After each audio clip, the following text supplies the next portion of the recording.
Hello, friends. Here we are. I know I have at least one person tuning in because Savannah has been in the Discord commenting, dropping those little butterfly emojis. All right. There we go. I see a couple viewers. Hello, hello. How are you, friends? All right, let me pop my banner up here and then we're going to get started. I am excited about today's episode. We are talking about psychospiritual tools for dealing with burnout. But before I get into it, let me put those banners up and get the theme song going. Do do do do do do do do. Where is that banner of mine? Where is my little banner?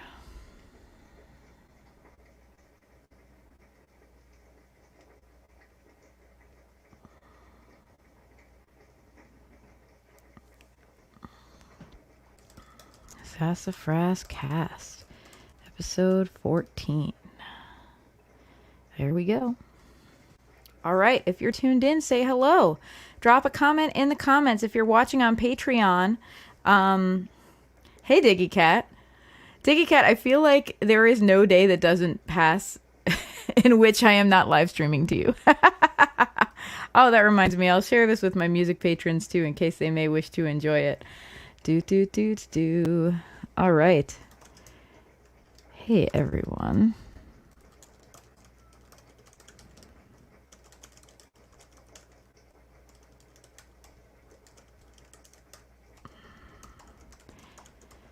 I know this part's really interesting, right? Where I'm just typing.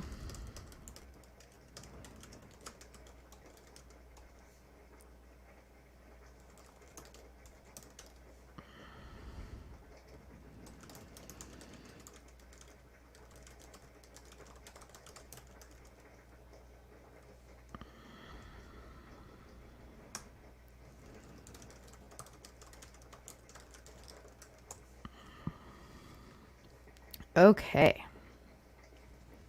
I appreciate you taking the time out for me, Diggy Cat. All right.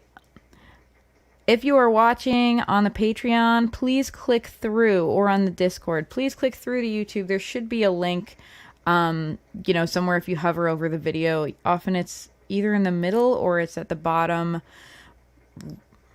right. I know which hand is which. It's either at the middle or in the bottom right, and you'll have an option to view on YouTube. That will let you participate in the chat.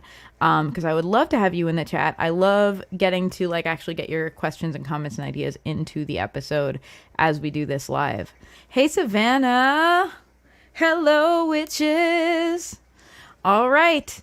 It looks like we are ready to go. Let's start rolling. Oh, it's not coming through. Can y'all hear the theme song? I can't either. Oh, there's magic coming. Oh, there's magic coming. Oh, there's magic coming. Where you gonna be tonight?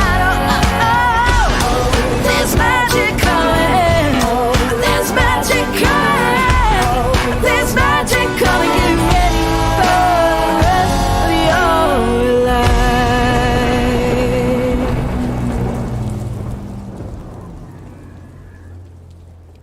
Hello, beautiful humans. Oh, there's magic coming. Oh, there's magic coming.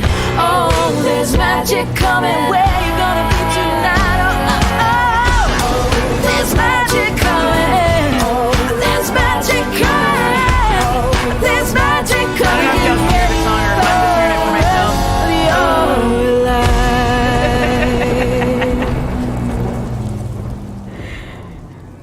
Did you hear the song twice, or did I just hear it twice? I went to start recording after the theme song had run because I thought it was running for you guys. Well, whatever. Welcome to SassafrasCast, everybody. I was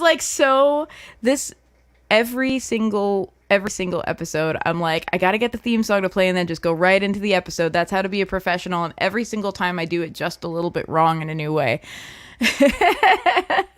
It's SassafrasCast. The magic coming is my mistakes. Oh, you did hear it twice. Well, that's good to know. Okay, so if it's in my headphones, you're getting it too. Well, y'all, there's magic is coming, and the magic is here. I'm so grateful to see all of you tuned in today. This is lovely. We have like a really good group of people. I really didn't know if anyone was going to tune in because I haven't been doing as much promotion as I usually do. Welcome to SassafrasCast. We are going to be talking today about burnout, everybody's favorite topic. Actually, literally a lot of people's like favorite topic right now, or I don't know if we're favoriting it. I don't know if we're excited about burnout.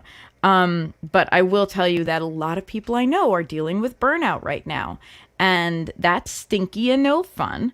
And so I thought I would do an episode about burnout, about psychospiritual tools for dealing with burnout. Because I feel like, for starters, many of us are affected by burnout. Secondly, when we are burned out, it is hard for us to want to do anything about our burnout because we just feel so stressed. It's easy for us to just kind of fall into the path of least resistance, which may be what led us to burnout anyway. And I thought that by framing this in like a fun, witchy, and spiritual way might actually make us feel like more like going after, you know, the causes of our burnout and more like identifying what we can do to change it because it's fun. It's witchy. Yay. Yay. Witchy fun. So I will be first starting off with a little witchy weather report for you as always. I am reading to you today from the Crystal Visions Tarot, a really wonderful deck gifted to me by a friend. And I chose this on purpose because a lot of us are dealing with burnout. And I felt like maybe it would be good to choose a deck that is a little more loving. I find Crystal Visions to be a very loving deck. Some tarot decks prefer to like rip your heart out of your chest and hand it to you on a platter, like, here's all your feelings and problems. And sometimes that is helpful. And for certain personality types, I have learned that is helpful. But sometimes when we're stressed out, when we're burned out, what we actually need is a tarot deck that's going to be loving to us. That is going to show us, you know, like, hey, you're okay. So, and I wouldn't say that this deck is like a fluffy bunny deck. I hate that word. I don't actually. I think it's cute. I like fluffy bunnies. But I wouldn't say it's one of these like, you know, spiritual bypassing positivity kind of decks. I would say it is a deck that gives really good readings in a loving and gentle way. So let me get ready and pull a card for everyone. But first, let me give a shout out to my wonderful, wonderful patrons. Here we go. Thank you, Amanda Little. Thank you, Patty Bell from Mindful Marks and Soul Shepherd Hypnosis. Thank you, Melissa Marie Imagery. Thank you, Rachel Miller. Thank you, Susanna from Anti-Fragile Tarot. Thank you, Grayson. Thank you, Savannah. Thank you, B from Whimsical Solace. Thank you, Millie Orozco. Thank you, Ruby. Thank you, Rebecca Jones. Thank you, Brittany. Thank you, Hannah Westlock. Thank you, all of you, for being wonderful humans in my life and supporting this show. If you are a patron and you are tuned in, drop a comment in the chat. I want to make sure the comments are working because I saw some comments and then they all disappeared. So drop a comment in the chat. Say hello if you're a patron and you're tuned in. In the meantime, because I know of a few of you are tuned in, which is great. That is one of the benefits that my patrons get.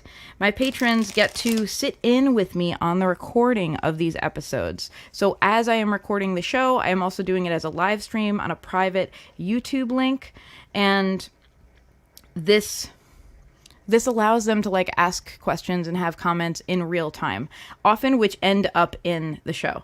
Often someone will ask a question that I didn't think of when I was preparing for the episode, and I'm like, oh, I'm so glad you're asked. So it's good for everybody. It's good for the show, and I think it's cool to get like the virtual backstage pass thing, you know, like as if it's, I don't know, an episode of Conan O'Brien and there's a live studio audience, but I'm less tall and less funny. But still very Irish. Okay, Hannah and Savannah have said hello, so I know that the comments are working. Thank you for easing my anxiety around technology. Let me pull a card for us for the Witchy Weather Report. Here we are. Our card is the Nine of Cups. This is really interesting because this card almost got put into the episode for later. I'll tell you about that. We'll get to it. I talk a little bit about how to use tarot for self-care and burnout. And I went with the Nine of Pentacles instead, but there's a lot of similar energy, this energy of learning how to be kind and satisfied with yourself in the Nine of Cups.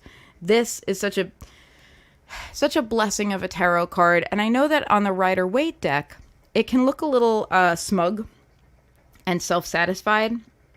However, this is really a card about the positive parts of being satisfied with yourself, which is different from being self-satisfied, right? Being appreciative of yourself exactly as you are, honoring the gifts that you bring into the world, not feeling that you have to kind of pretend that you're not as big and as beautiful and as special as you are, but instead being grateful for you as you are and honoring yourself as something important and real, and creating space for that relationship with yourself. So that is our Nine of Cups. That is our card for this episode. My intention when I pull these cards is always that wherever you are listening, whether you're listening right now or whether you're listening to a replay or whether you're listening to the episode the day it comes out on Spotify or whatever, that it be information that helps you. And right now, I just want to say that I think a lot of us need this energy of learning how to be satisfied with ourselves, learning how to be kind to ourselves just as they are, how to celebrate ourselves just as we are. There's so much pressure to work on our flaws and not enough pressure to honor our gifts. And so I'm here to put pressure on you. It's a threat. Honor your gifts or else. That's the energy that we really need right now. And I will say, as a secondary little add-on to the Witchy Weather Report, which is, I do just a Witchy Weather Report live stream every week. It's on video. It's on Instagram, Twitch, YouTube, and Facebook. And that's a regular thing on Saturday mornings. And I will say that this past Saturday morning, and a large reason why I'm doing this episode on burnout, nearly every single card that came up for every single person was a card about dealing with overwhelm, dealing with feeling like too much is on your plate, dealing with feeling like it's difficult to keep your head above water, or like all you can face is your basic needs. Like you can't grow beyond that. You're just so caught up with trying to get your basic needs met that you don't have the luxury of worrying about, I don't know, like goals and ambitions and things like that, bigger desires than just feeling okay. So everyone's going through it right now is what I'm trying to tell you. And I also, in my personal readings that I've been doing, not just for myself, but for other people, strength and temperance have been coming up a lot. And these are cards that really suggest that we're in it for the long haul, and our learning is going to be slow because it needs to be slow in order to be sustainable. Everything is not going to clear up for us in a matter of weeks. And often when we're burned out, that's what we want, right? We want to know, like, when is the date that I will feel better? I want that exact date on the calendar, please. And I have to tell you, what's actually going to happen is that we are slowly learning how to deal with our new reality kind of collectively as we move out of 2021. We're slowly learning how to deal with our new reality in a way that is still healthy for us. And individually, we are learning how to deal with our individual new realities in ways that are healthy for us. This is really important learning that we must do at this time, and it's for our highest good. And it's not going to be the kind of learning that's like we get to just skate on. It will require us exercising our strength as well as temperance, and I think these two cards are often two sides of the same coin. Exercising our ability to show up in a gentle, kind, and calm way, while also exercising our fierceness when that is required to get the job done. And that discernment is what we are all grappling with right now. The discernment of what is needed for us to be living our best lives, both for ourselves and like for our greater world around us, to be, being our best selves in the world as well. That's what's going on. I don't know a single person who isn't on this journey. It's not often that I feel like there's something big in the air, It's not often that I feel that there's something big in the air that is getting globally addressed. I really do right now. I feel like a lot of people I know are grappling with this issue. If you are too, well, this is the episode for you, because I am here to talk to you about our questionable favorite topic, burnout. And I want to talk about it from a psychospiritual perspective. Let me jump into the episode. Okay, for starters, I'm going to let you know personally that I am someone who chronically experiences burnout.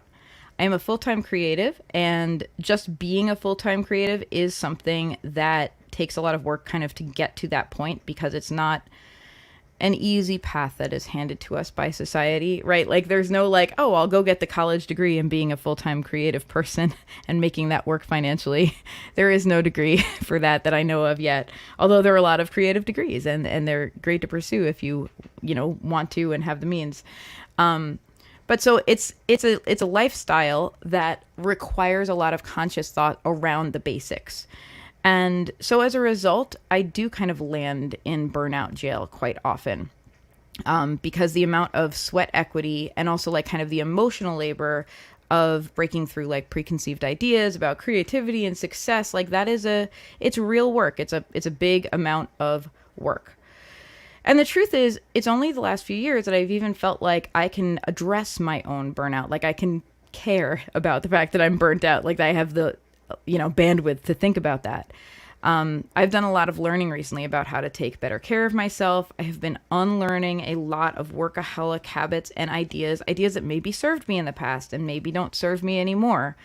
And I do take better care of myself now. I'm healthier, or at least I'm developing healthier habits at this time in my life, actually paying attention to my physical body instead of just expecting it to show up for me every minute that I need it to so I can drown it in work. And yet I still land in what I call burnout jail often. And I call it that on purpose because it feels like jail to me. It's like specifically like the Monopoly jail, like the card, go to jail, go directly to jail, do not pass go, do not collect $200. By the time I realize that I am burnt out, I'm usually already in jail, and it feels like there's nothing I can do about it. And the reason I have this jaily feeling is because it literally limits my options the way that jail limits, you can't go out and do things, you're in jail. I can't take on something new, even if I'm really excited about it and want to. In fact, it's unlikely that I'm capable of feeling that excited about something because I'm burnt out. I can't make a plan to go out with friends, even if I might really enjoy seeing my friends and haven't seen them in a while, because I'm also an introvert, and social activities tend to drain my battery. If my battery's already drained, I just don't have the battery power to go out and make a plan with friends, even if I'd love to see them. So it really does feel like jail. Maybe you can relate to this. I have a feeling maybe you can. In fact, Savannah's in the comments saying this topic is so relevant right now for me personally. I have a feeling it's not just you and me, Savannah. It really does seem to be that everyone I speak to lately is just trying to keep their head above water. And I have to say too, everyone I speak to also has a really good attitude about it. They're trying to do the right things. They're trying not to, fall into workaholic tendencies or fall back on old habits or, old addictions or like forms of self-medication that aren't really helpful. Everyone is trying to do it right, and it feels hard right now. And so, hence this episode, Psychospiritual Ways to Address Burnout. For starters, though, I want to just talk about really practical reality. I'm going to give you a little bit of a mom friend lecture, and don't worry, it's not a very long mom friend lecture, but it's important, and I probably need to hear it too. Okay. Burnout happens when we have too much to handle. So hustle culture tells us that you're just not working smart enough if you're burnt out. But I'm going to remind you, these are the same people who tell us that we have to monetize every single hobby or interest we have. So let's just take a large grain of salt with any ideology that pressures us to be generating income with literally every minute we are conscious. The truth is that our brains and our bodies and our hearts need downtime. This is what allows us to grow, heal, and evolve. We do not grow or heal or evolve when every moment of our day is spent just trying to keep up. Instead, we get stunted. We get stress-related injuries and illnesses. Raise your hand if you've had any of those. I've had a bunch. And we backslide on our intentions and our goals because we just don't have any energy left to put in any willpower towards them. Goals do require willpower. When all of our willpower is spent just getting through the day, just crossing off everything on our, burgeoning to-do list, then we don't have any left over to do the things that are really important to us. So let me first state the obvious. You're going to have to find places you can take a step back if you're burnt out. even if it's uncomfortable. It will definitely be uncomfortable because there's probably a reason you've allowed this situation to get to where it is. You might have to set boundaries and say no. People who you have been obliging with in the past may get pissy when you set boundaries with them and say no to them. You're going to have to let them be pissy. That's really hard if you're a people pleaser. I am a people pleaser. I find it hard every single time. But I promise you, no one has ever died of feeling pissy, and maybe it will even be a growth experience for them. And regardless, it is not your problem. It's not your job to pick up everybody else's slack. It's not your job to be a workhorse and not take care of yourself.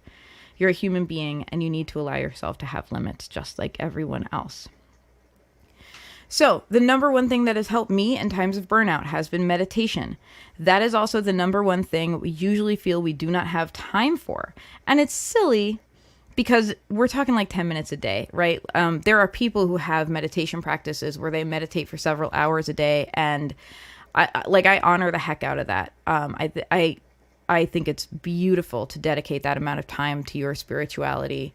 And it has never been a reality for me consistently. There have been maybe times I've been able to do that, like, when I have time off or whatever. But 10 minutes a day of meditation shows results. Like, there have been a lot of studies about this.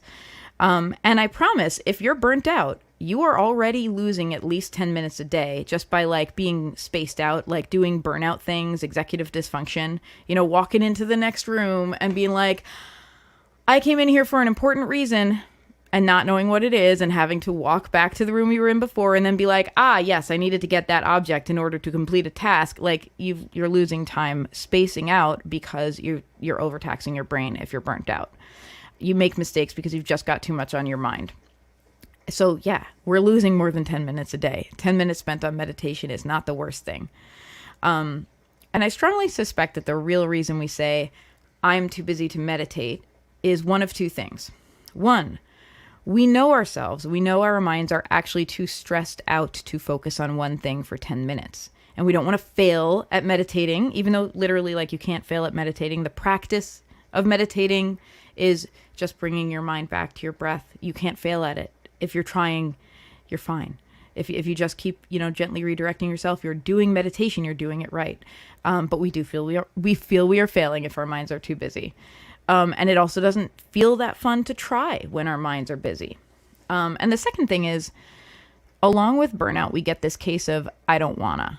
So another word for burned out is overtired, like a toddler. When a toddler is overtired, they don't want to do anything. Do their parents take them in hand and say, okay, but we just have to get through the rest of this to-do list, honey? No, like a good parent is like, time to take a nap. It's nap time. Guess what time it is? It's nap time. You're overtired.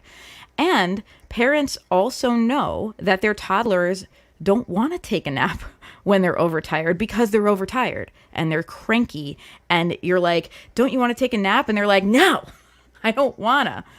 And every parent I have ever met has a strategy, right? They're like, here's what I do to get my kid to take a nap. I take them for a long walk. I take them for a ride around in the car. I put on this music, this is what allows them to chill out enough to actually get to sleep, get past the I don't wannas and allow themselves to rest.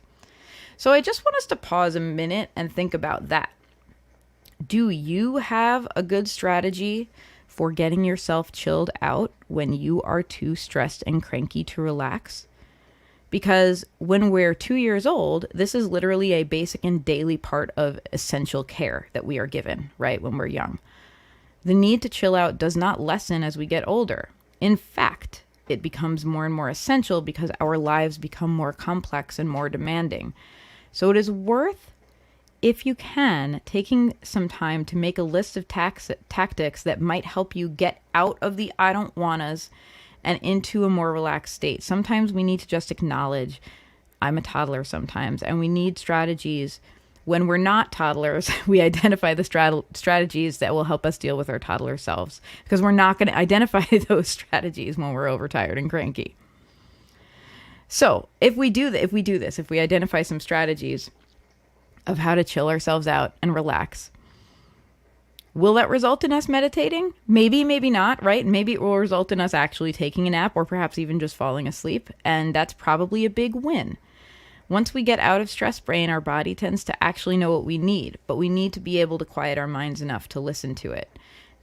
We're back to meditation now, because meditation is something that helps quieting our minds, and 10 minutes a day is not actually too hard to manage.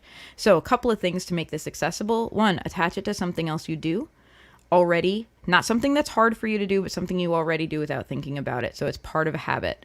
Make it the first thing you do when you end your workday. If you're a parent and you do like a school drop off, instead of driving home, drive to a park and meditate for 10 minutes. Meditate right after breakfast, or take the first 10 minutes of your lunch break, or when you come in the door at night, and put your keys in the door, make the first thing you do is go sit down quietly and meditate for 10 minutes, because no one's really productive in those 10 minutes anyway, right? Attach it to something that makes it easy for you. And the other thing I'm going to tell you is, if you're burnt out, please do meditation on easy mode. I know I have felt this way. I think people who meditate have a little bit of this feeling of like, oh yeah, I mean, like, I've done guided meditation, but real meditation is where you just sit and you're like in lotus or your crisscross applesauce, and you're like, and your palms are up and you're, just focused on your breath, and that's real meditation. Like, don't worry about what is and isn't real meditation. Lie the heck down if you're more comfortable lying down, meditate in a position that feels good, not a position that has you constantly like, oh, my back hurts. Do what makes you comfortable, and also like go right ahead and get a guided meditation. It's already hard for us to school our minds when we're burnt out. We've run out of willpower. So let someone else do it. Like, it's 2021. We have the internet. Go into Google and type in, guided meditation. Even if you are humble enough for it, type in like beginner's guide to meditation or something, and like watch a meditation video or listen to a meditation audio, because I promise you plenty will come up. And just let that be what you do that day. That's your practice. Your practice doesn't have to look like you taking yourself in hand in a very directed way, when the whole reason we're meditating is because we don't feel able to do that right now. Make it an easy practice. Oh, also, one thing I will not tell you to do is get up 10 minutes earlier in order to meditate. The other cross side of things that helps me when I'm burnt out is getting enough sleep. Because when I'm burnt out, usually I haven't been getting enough sleep. Most people I know are sleep deprived, and many of them do not know it and legitimately think that they function equally well on 5 hours of sleep or less as they do on 8 hours of sleep or more. And I'm here to tell you, it is not true. I know you have seen friends who are beyond tired and been like, they're not functioning well. And I have personally done an experiment where I go and get enough sleep for over a week. This is what changed my whole life outlook on sleep. I took a couple weeks and I got more than 8 hours of sleep every night. It was an experiment. I was like, let's see if this changes my life. And then at the end of it, I was like, I don't know. Did that change my life very much? I feel kind of fine. Then I let myself sleep less. I let my workaholic brain take back over. I did not get enough sleep for a couple of days, and I was so impaired. And it wasn't that I hadn't been impaired before. It was that I hadn't known the difference, because I had never known what it felt like to consistently get enough sleep. So I'm telling you, if you think you're fine on not enough sleep, you're probably not. And do an experiment, right? Use the scientific method. Don't believe Rorie. Try an experiment on yourself and see. Also, in my lifetime, and I'm not, I'm 37, I'm a millennial, I have watched our culture around sleep change as hustle culture has grown. It's gone from, you need 8 to 10 hours of sleep per night to, around 8 hours a night is good, to take care of yourself by trying to get at least a good 7 or 8 hours if you can. And I want to tell you, every time we skip out on sleep in order to be more productive or fit something else in, we are literally paying for our productivity with our mental and physical health. Everything is an exchange. The exchange we make is, here, I don't need to be mentally and physically healthy. I'd rather get this thing done. And that is not a healthy thing to do again and again and again. I won't be party to it. That's the end of my rant. Okay. I promised you that it would not all be a mom friend lecture. I'm moving out of mom friend lecture mode. Now I'm moving into the fun witchy stuff. By the way, if anyone has their own stuff they would like to share around burnout and sleep and meditation, please let me know. If you're watching this right now, if you're a patron, drop in the comments, let me know. If you are listening right now, or watching me on YouTube after the fact, like, hit me up on social media, because I love talking about this stuff. I love for it to be a conversation, and I think we need to converse about it publicly more. All right, let's talk about tarot and meditation. Actually, tarot and burnout. I don't want to talk about meditation. I just gave you a lecture about that. The tarot. The Empress is my girl, especially when it comes to self-care, because the Empress also gets stuff done. The Empress is practical and nurturing to herself and others. Often the Empress is pictured as pregnant or even with children, right? Very much a mom card. And we all know that there is a new level of taking care of yourself and others when you become a parent. I'm not a parent, by the way. I just have watched this be true with many of my friends. You suddenly learn what's important and what's not important, and what self-care is really, really needed, and can't be compromised on. So the Empress has that wise mom energy. And in addition to that, the Empress knows how to take care of herself and value herself. The Empress is a creative being and makes room for creation in her day-to-day life. And the Empress doesn't fool around with self-care. The Empress knows that if she is not taking care of herself, then the others in her life who rely on her are not getting taken care of when she burns out. So the Empress she's my girl when it comes to self-care. I have had her for months at a time on my altar to work on this. I've talked about it multiple times, like making offerings to the Empress. And I'm going to recommend, if you're burnt out, go ahead, take the Empress out of your tarot deck, put her somewhere you'll see her a few times a day. It could be an altar if you're an altar person, or it could be like on your desk if you're a hard, working desky person, or it could be on your fridge, whatever. Put her somewhere you're going to keep seeing her. And I want you to check in with her. I want you to ask her for help, stepping back from overdoing it, for help with setting healthy boundaries, or just for grace if you're having a really hard day. And then I want you to check in with her later and let her know how your day is going. And yes, once again, Rorie Kelly is telling you to talk to objects. I'm telling you to talk to a paper card with a picture of a lady on it. But you know what? I think it's a really worthy exercise. If you ask the Empress at the beginning of the day for help, if you're like, hey, Empress, I'm having a hard time with burnout and overwhelm. Please help me get through this day and take good care of myself and set healthy boundaries as I do it. And then at 2 p.m., you come back and you're like, well, it looks like I'm going to be working late today because this guy needs this from me. And I just thought of this, which I totally didn't do last week. And I really should get that done. And I think I'm just going to skip dinner. Like, how are you going to feel saying that to the Empress after you just a few hours ago asked her for help with self-care? Maybe if that makes you uncomfortable, that will create some positive change for you. Maybe you can sit with that discomfort. And if you think she would be scolding you for overdoing it when you specifically just said you're trying to work on your self-care, maybe that will help you make a new choice in the moment. Maybe you'll go, you know what? Never mind. You're right.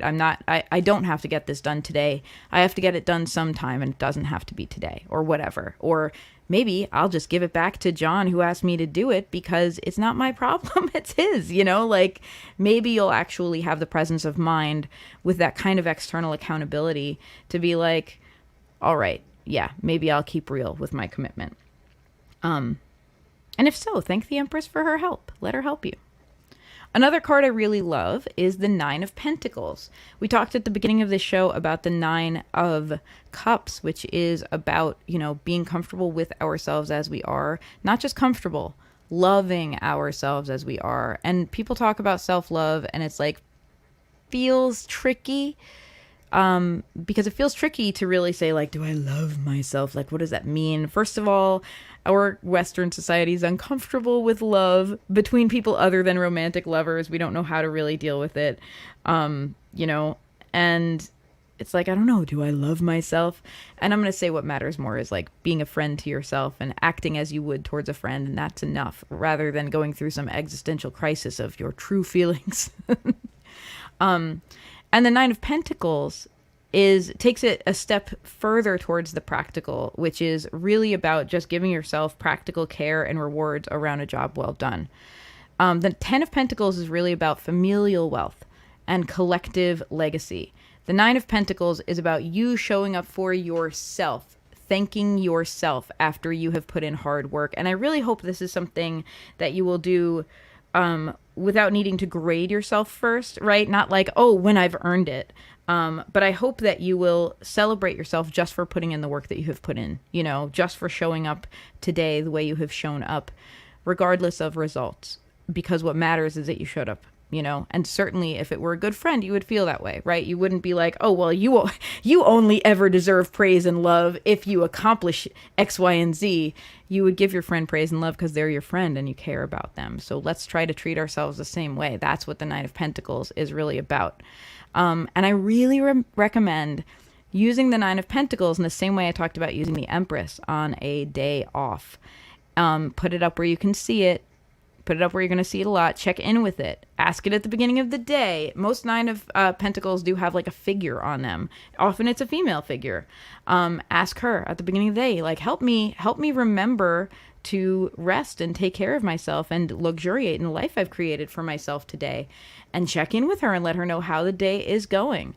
In the same way you would with the Empress. And by the way, if you're like listening to this and you're like, what do you mean day off? I don't get days off. Well, I am going to refer you back to the Empress, and I'm going to ask you to imagine the very colorful lecture she would give you about abusing your mind and body by not giving it proper rest. If you don't know how to possibly give yourself that time, I'm going to invite you to ask her or the Nine of Pentacles or any guide in your life for advice. This might look like a visualization, like a guided meditation type of thing. It might look like pulling some cards with that guide overseeing the reading. And I want you to be aware that those types of tarot readings tend to be pretty real. They tend to be like, well, here's why you have trouble with this, and here's what you need to work on. And we may not like that mirror being held up for us, but it might feel like choice words. But that might actually be the realization that helps you acknowledge, okay, what is really blocking me from taking the rest and the time I need? And is there another way I can get that need met because it's not sustainable? All right. Warp. Hard left turn into crystals. Let's talk about crystals, baby, because everyone loves crystals. I was just talking in a group chat with a friend who's like, I like to carry, she's like the kind of person who carries crystals in her bra. She's like, I literally have at least 4 crystals on me at any given moment. I'm going to let you know, I'm going to come clean with you guys. I don't carry crystals every day. I do not put crystals in my bra because my boobs don't deserve that and the crystals don't deserve that. And I'm not judging you. If you are a crystal in the bra type of person, I'm here for it. I really support you. But crystals like dig into my boobs. They don't need that. Also, my bra gets sweaty. I have big boobs. I don't know that my crystals need that.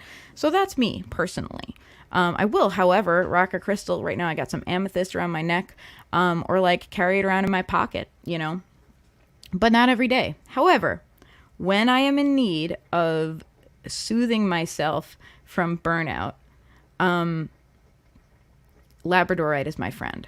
I love it as an ally to help identify what healthy boundaries look like. Because often if we're burned out, it's not because we're not willing to set boundaries. It's because we're always debating with ourselves about what is the healthy boundary. Like, oh, should I just do this thing for that person? Often there's a sense of like, if we're not productive enough, that we're not valid, valuable people, that our lovability depends on our ability to get things done and be helpful to others and things like that. And what Labradorite can help us with, should you choose to believe this kind of thing, is identifying what, like, helping us kind of cut through the noise in our minds and identify, well, what really is the healthy right boundary to set here? What's the appropriate limit to set? Like, this is okay, but this is not okay. Where does that line lie? And whether or not you believe that crystals like have these types of powers, or whether you think they're just shiny rocks, I'm kind of 100% agnostic on that. I think crystals are really pretty. I try to get them ethically sourced, and I don't care if they really have the power I am imbuing them with, or if just the fact that I have thought that does something psychological, right? Like maybe there's just a psychological effect where you're like, oh, I'm carrying my Labradorite, I'm putting it in my bra, and therefore I'm going to set healthier boundaries today. And maybe because you thought that, you do set healthier boundaries today, and it's just your mind. And I'm here to say, sounds like it worked, right? And I don't care why. I care that it worked. And if you're not a kind of crystal kind of person, then I would say, pick up a regular rock or pick up a trinket, like some little tchotchke that you have or something, and imbue it with that power deliberately, or wear a certain piece of jewelry. And a really nice way to do this is to take the trinket or jewelry or whatever and kind of stare at, like, hold it in your hand, stare at it for a while, allow yourself to kind of just focus in on it and do a little chant. And so the chant for this would be, I have good discernment and I am able to set healthy boundaries. If you've got something, if I've got like this amethyst necklace I'm wearing right now, and I kind of stare down at it, and I take, I don't know, usually when I'm doing chants, I'll actually set a timer on my phone. I'll be like 60 seconds or whatever, or maybe a number, maybe I'm counting, but sometimes counting is too much energy. Just looking at the thing and chanting, I have good discernment and I set healthy boundaries. I have good discernment and I set healthy boundaries. As you chant, my kind of thought process is that it goes into your subconscious because the words start to lose meaning. Have you ever said a word too many times and then by the time you like have said it enough, you're like, wait, is that a real word or did I actually just make it up? That effect happens. As you chant, you're no longer kind of consciously processing the words, but the words are still sinking into your brain. It's like you're giving yourself a subliminal message. So maybe you're just affecting your subconscious and you know what I'm going to say. If so, great, it's working. The act of chanting kind of gives our brain something to latch onto so that we can begin to subconsciously make better choices instead of having to constantly rely on our willpower to change our habits. Like having this two-pronged approach is really healthy. So stare at it and chant. What if you did that every day? What if you took an object or a piece of jewelry that was going to be like your buddy object for the next couple weeks as you get yourself out of burnout and just chanted something really powerful like that at it for 60 seconds every morning? How could you help but develop an association when you saw that object or held it in your hands that, yep, I do have good discernment and I do set healthy boundaries? How could you help it? That feels like a really cool brain hack.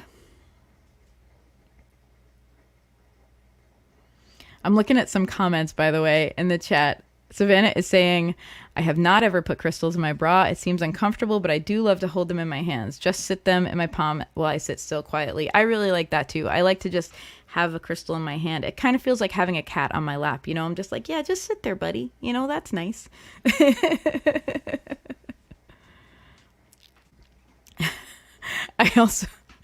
Diggy Cat has also put into the chat, Labradorite, as in Labradorite that you put in your bra. I'm delighted. Thank you, Diggy Cat. And Savannah also likes to wear them on or as a necklace. Me too. There are actually little things you can get at most crystal shops. You can get a necklace that has like a little kind of mostly open wire globe shaped thing that you can kind of like move the metal things apart and pop a crystal in there if it's more or less the right size. I have one of those, and every time I buy one, I promptly lose it. But they're useful. It's a great way to like just take your, crystal collection and pop it into a necklace. Boom, now it's a necklace. Now you're wearing your crystal all day. Anyway, so for those of y'all playing around at home, so far I have asked you to talk to tarot cards and also to talk to trinkets and rocks and your jewelry. Cool. So next up, if you are following along, is I'm going to ask you to talk to yourself. I'm going to encourage you, especially when you're burned out, to get in touch with your higher self and ask your higher self what it is that will get you feeling better. That is the question, and that is the only correct question at this moment. The question is not, how do I get all this done? Because that focuses you on your productivity and puts you in the mindset of like, only after I am productive do I get to focus on my wellness. You have tried that already. If you're burnt out, you've already tried it that way. Let's change it up. Let's try something new. The idea is, let's be focused on our wellness and trust that doing so will also have a positive impact on our productivity, on our ability to get things done that we need to. So the question is, how do I get back to feeling better? And again, I want to encourage you to play this on easy mode, whatever it means to you. You could do this with like a visualization or guided meditation. If you Google higher self meditation, you will probably find some resources that are appealing to you to just like listen to and let yourself, walk into a cavern and ask your higher self for advice or whatever. You might fall asleep in the middle if you're burnt out and you're losing sleep. And if so, you didn't fail the meditation. Your higher self was telling you to get some more friggin' sleep. Speaking of sleep, you can also use your dreams to reach your higher self. As you're drifting off, you can kind of ask that question. You can say, higher self, like, please give me the answers I need in my dreams. And I encourage you not to wait around to have the very specific type of dream you think that would be. Don't wait for your higher self to like appear to you on a flaming pie and be like, well, what you need is a bubble bath and chicken soup and to, make a honey-do list for your husband. Like, instead, trust that your question is getting answered by your dream. And in the morning, like, just look back at your dreams and ask yourself, what are these dreams telling me about how I'm feeling right now? What are they telling me about what I need more of right now, kind of emotionally? What are they telling me about what I'm afraid of and nervous about and anxious about right now? What are they telling me about my vulnerabilities? And with that information, can I make like one small choice today to help myself feel better about those things? That, my friends, that is the way to allow dreams to guide you. It is not by hoping that you have the exact right magical dream. What about insomnia, though? I have been suffering from insomnia lately. I'm sure I'm not the only one. It is difficult sometimes to get to sleep when your mind is going around and around with all the stress you're facing. What I've been doing lately, and it has felt positive for me whether or not it helps me fall asleep, is I try to focus my energy into a mental chant. I'm not going to chant out loud because my husband doesn't need that. He doesn't need me like making a chant as he himself is trying to fall asleep. But I internally will chant. I feel like sometimes the rhythm actually does help me get to sleep because I'm kind of focusing my brain on a repetitive thing and it'll allow me to drift a little bit. That's a thing to get me out of the toddler I don't wannas and into a relaxed state.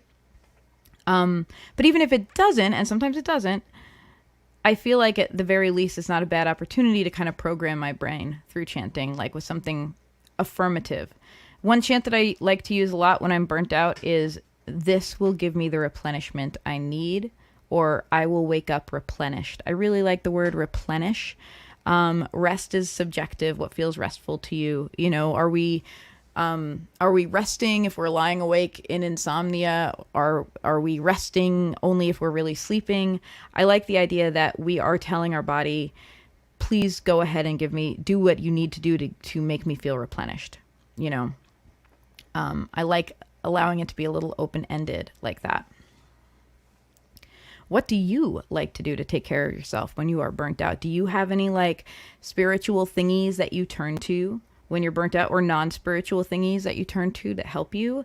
Inquiring minds want to know. Literally every mind wants to know. I want to know because I myself am pretty burnt out right now, and a lot of people I know are. So if you have like stuff that helps you or stuff that doesn't help you or whatever, please message me on the internet. I'm Sassafras Tarot pretty much everywhere: Twitter, Instagram, Facebook, YouTube, Twitch, or sassafrastarot@gmail.com, and let me know like your relationship with burnout, what you love to do for it, tips and tricks that do or don't work for you. I would love to be having this conversation on the internet.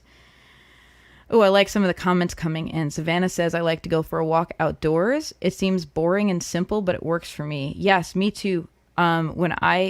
I'm actually suffering from a lack of walks at this moment. I have learned that walks do wonderful things for both my physical and mental health. When I have back problems, walking regularly tends to really help.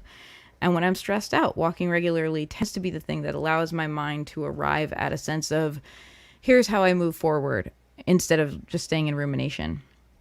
And Judith says, Star Trek Next Generation, and I can affirm that too, as also an excellent de-stressing tool. Diggy Cat is seconding walks. Ooh, and saying barefoot walks. I love it. Okay. I'm going to move us into the section of our show called Which You Got This. this is the section of our show where I give you one practical idea that you can implement in your practice right now. This has kind of been an episode about practical ideas, so I wanted to kind of give you a little ritual. By the way, if you are a patron, if you are a $5 and up patron, you get bonus episodes from me. And the bonus episode today is going to be my personal plan for dealing with my burnout. Because I think that might be interesting for people to hear who are also struggling with burnout. And I also, on a purely selfish level, that will actually force me to make a plan for dealing with my burnout, which I think might help. I'm a Virgo. I like to make plans. It helps me feel in control. That's what's coming in the bonus episode. But so right now, in which you got this, I'm going to give you a little ritual that you can do to use fire to help with burnout. Because fire burns. Get it? The obvious elemental association. So here's the thing about it. When I am burnt out, I feel like I cannot connect with the element of fire. If you're like an elemental kind of witch who's into like fire, water, earth, and air, I feel like the element of fire, that energy is very elusive to me when I'm burnt out, because I'm usually at a point where I'm kind of digging deep just to have the energy to get through the day. And the emotions that I associate with fire all are pretty energetic emotions, right? Like power, desire, ambition, fierceness. All of these emotions, they just feel like too much work. I'm just like, I do not have the energy to commune with you, fire. Like, good day to you. So in this ritual, instead of trying to embody fire, which might feel like more high pressure and put us into more burnout, we're going to enlist fire as an ally and a healer. Here's what you're going to need. This does involve fire, so I'm going to give you a brief lecture on fire safety. Please be careful. If you're burning things, please do so in a like fireproof container. A lot of people use like bathtubs or like a bathroom or kitchen sink if that's what's handy, or like a large metal bowl, or something like that. I'm just saying, please be very careful. Please don't set your home on fire. Please don't do that. You know basic fire safety techniques. If you don't, please look them up. You need to know. Everyone needs to know fire safety. Please be careful is what I'm saying. Here's what you're going to need. Some paper, some kind of writing implement. You can make it a cool color that matches your intention if you want, or just one that feels good, whatever feels good. A candle and a safe place to burn things. Here's what we're going to do. We are going to ask fire to be our ally first by asking it to burn away the things that are burning us out. And secondly, we're going to ask it to replenish and revitalize us with its light and warmth and energy. There is nothing more replenishing than the sun. It is literally what makes all the plants grow every summer. So let's allow some of that energy to come into ourselves for our own nourishment. So first part of this ritual requires a little bit of soul searching. We need to be honest with ourselves about what role we have played in allowing ourselves to get burnt out in the first place. I want to say this is not about blame. We are all living in a system right now, late stage capitalism, that requires overwork from us in order to just get our basic needs met. So we don't need to blame ourselves for circumstances we cannot control. But we can take some power into our own hands by asking if there is anything we can do differently to thrive better within our circumstances. Can we delegate some tasks that we've taken on to other people in our lives? Can we eliminate some of our commitments altogether? Like maybe there's community meeting you go to every week that just feels like droning and endless. Like, can you just not go? Can we free up some wiggle room in our schedule by saying, you know what, I'm just not going to do this anymore. It's no longer serving me. And as a result, I'm no longer serving it. What can we eliminate? Can we maybe stop saying yes to things? Or can we even say, hey, I know I said yes to this, but I'm going to need to step back. Can we allow ourselves to make choices out of what is right for ourselves rather than the sense of like guilt and obligation that makes us want to say yes to things we really don't want to do or don't have bandwidth for? So let's first write down a couple of things, behaviors in ourselves that we see and that we might be willing to make an effort to change to help us enforce our own self-care a little bit better. Then I want us to write down everything else, all the other crap. What has been stressing you out? What has led you to this depleted state? Who's been pissing you off lately? When I'm burnt out, I'm pissed off at people. Sometimes unfairly, right? Sometimes I'm like mad at people who ask me to do something when I'm burnt out because they haven't read my mind and known that I'm already burnt out. But you know what? This is between you and your paper. It's okay. Let's talk it out. Let's write without self-judgment. Let's allow this to be a cathartic experience. Let's get these feelings down on paper. We can write as much or as little as we want here. Now I want to ask you, now that you've kind of exercised all of that, what do you need the most right now? Is it healing? Is it respite from responsibility? Do you not even know what you need because you're too stressed out to even think about that question? I want you to set an intention for your healing, and I want you to give yourself permission to make it easy. Like if you're just like, I intend to feel healed, or I want to feel better. I have an app I work with every month. It's called Luminous Spirit Tarot. I absolutely love it. It helps you set goals around the moon cycle. And my goal for this moon cycle is feel fucking better. So it can be as simple as that. And yes, you're allowed to say swear words. It's fire. Fire loves swearing. Fire cusses like a sailor, I promise you. So set an intention for your healing. As you light your candle, I want you to speak your healing intention to it. And then I just want you to spend some time communing with fire. So for me, that means allowing myself to become involved in the movement of the flame. I love the way a candle flame moves. It's really interesting and kind of like gently chaotic, if that's a thing. It feels gently chaotic to me. The slow melting of wax, the way, wax melts in a way that isn't always what you expect, and some of it melts and some of it stays. Just allow yourself to kind of observe those things, because this is actually like a gentle, easy mode version of meditation, where you're focusing on something happening in front of you and allowing yourself to be absorbed in it, rather than forcing your mind to think what you will allow it to think, which feels like really, stressful and hard. So after a few minutes, this is another kind of thing to chill out your inner toddler. After a few minutes of that, speak to fire as an element, as a spirit, however you want to address it, and ask it to help you release this burden of overwhelm that you have been carrying. Feed your paper, the one you wrote all your stressors on, feed it to the flame. And again, I'm just gonna say again, fire safety, have good fire safety practices.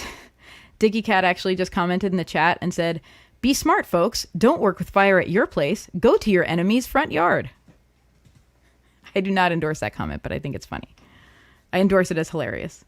Okay, fire safety. So feed your stressors to the fire.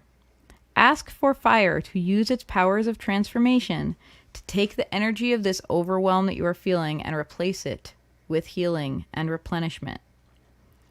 Allow yourself, again, to be drawn into the way the flame moves, the way the flame transforms your paper. Your burdens are being transformed into ashes. Like, it's really interesting to watch fire. Again, please be careful about safety. To watch fire crawl across paper, kind of. It's really interesting to watch its movement in a safe way. Safety. I can't say it enough. I don't want anyone burning their house down or even setting off their smoke alarm. I just want you to be safe. And as this happens, as your struggles burn away, allow your focus to shift towards thoughts of healing and relief, because assume that they really are burning away, and now you have the freedom to start to think about taking care of yourself.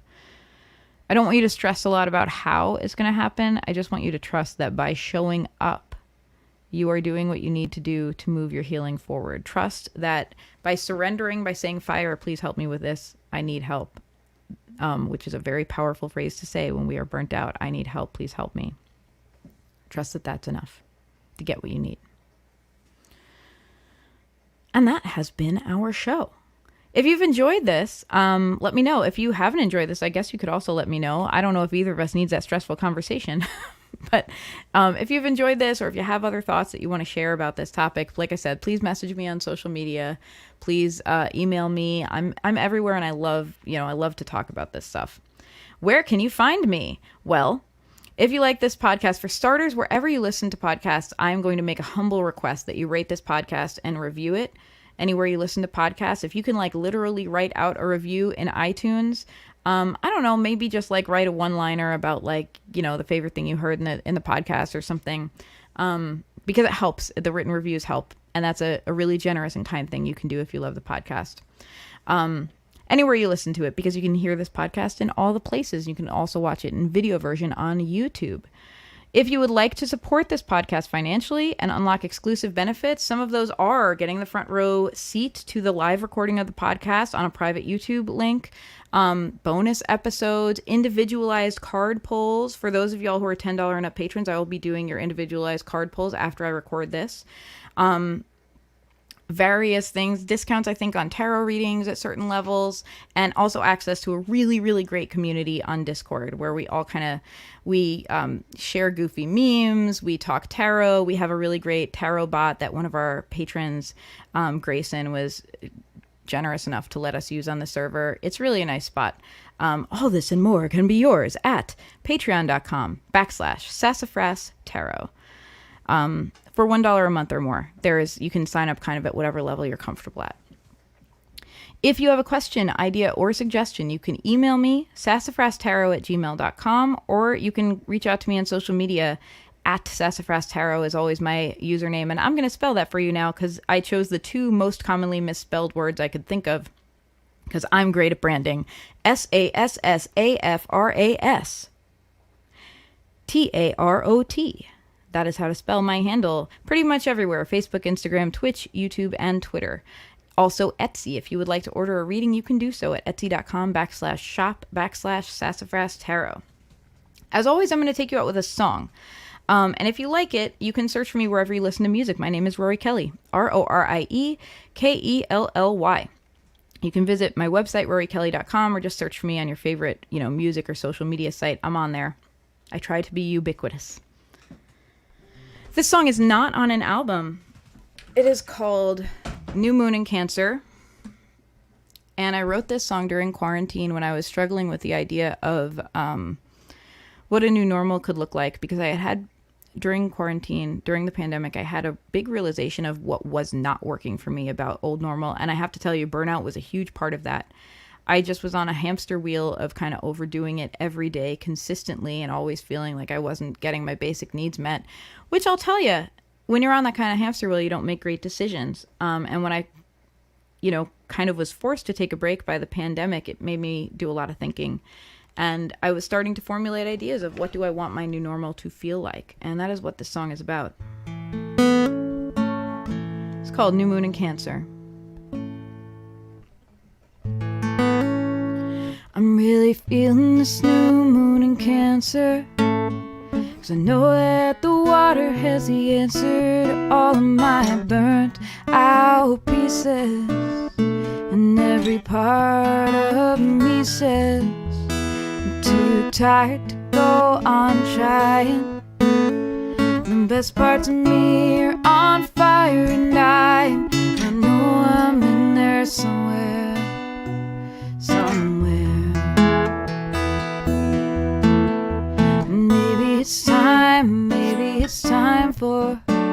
Maybe it's time for a change. Maybe it's time, yeah, I think it's time for. Maybe it's time for a change. You put it on the line. Baby, so just be brave. 'Cause no one ever grew up without pain.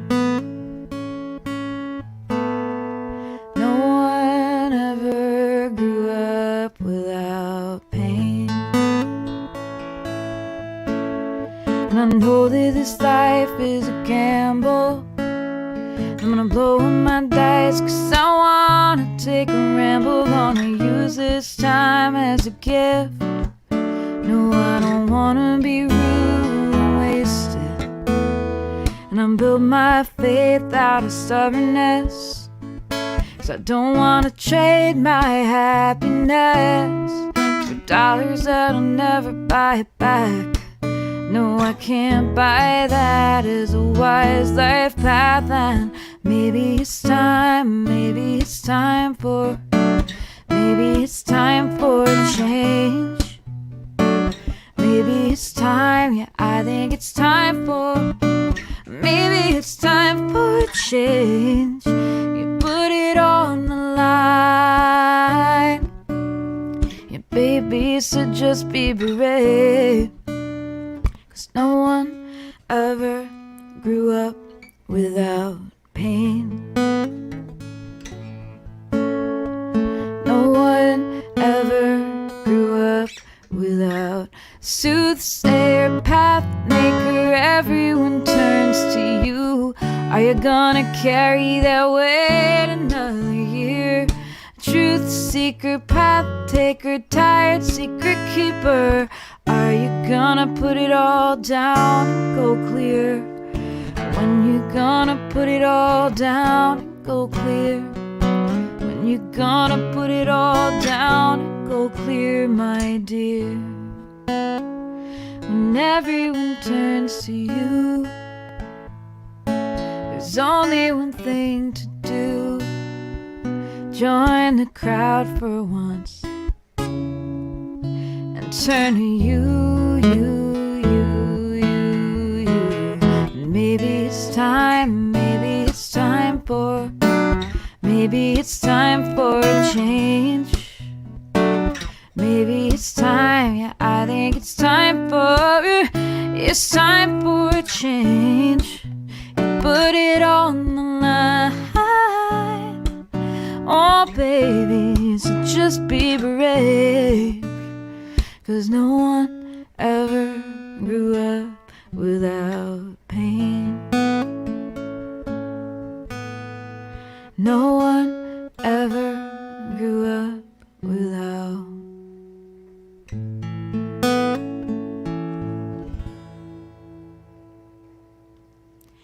Thank you so much, everyone, for listening and spending your time with me today. I know our time comes at a great premium these days, and I am grateful for the time you choose to spend with me.